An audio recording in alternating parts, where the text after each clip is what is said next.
ఎన్నికలకి సంబంధించిన కౌంటింగ్ ప్రారంభమైంది. జస్ట్ 8 గంటలకి ఇంకా పూర్తిగా బ్యాలెట్ బాక్సులు తెరవలేదు, ఈవీఎంలు తెరవలేదు. ముందు పోస్టల్ బ్యాలెట్ల కౌంటింగు, పోస్టల్ బ్యాలెట్లు లేని చోట్ల ఈవీఎంలు స్టార్టింగు. ఫస్ట్ రౌండ్ అయ్యేటప్పటికి ఒక అరగంట పడుతుంది. కానీ అప్పుడే ఛానళ్ళ తెర మీద ఎన్డీఏకి 1, భారతీయ జనతా పార్టీ 1 గెలిచింది అన్నటువంటిది ఉదయం నుంచినే వేస్తున్నారు. ఇదేంటి, ఇది చాలామందికి ఉన్నటువంటి కన్ఫ్యూజన్.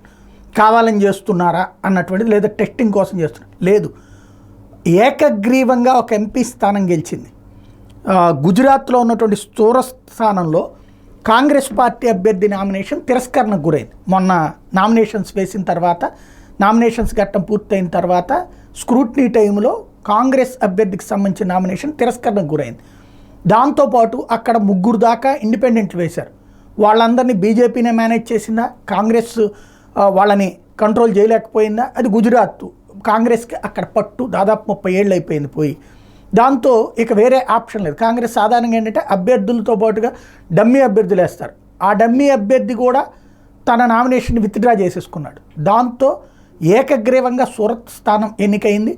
దాంతో ఇవాళ జరుగుతున్నటువంటి ఎన్నికల్లో 1తో ప్రారంభమైపోయింది భారతీయ జనతా పార్టీకి సంబంధించినటువంటిది.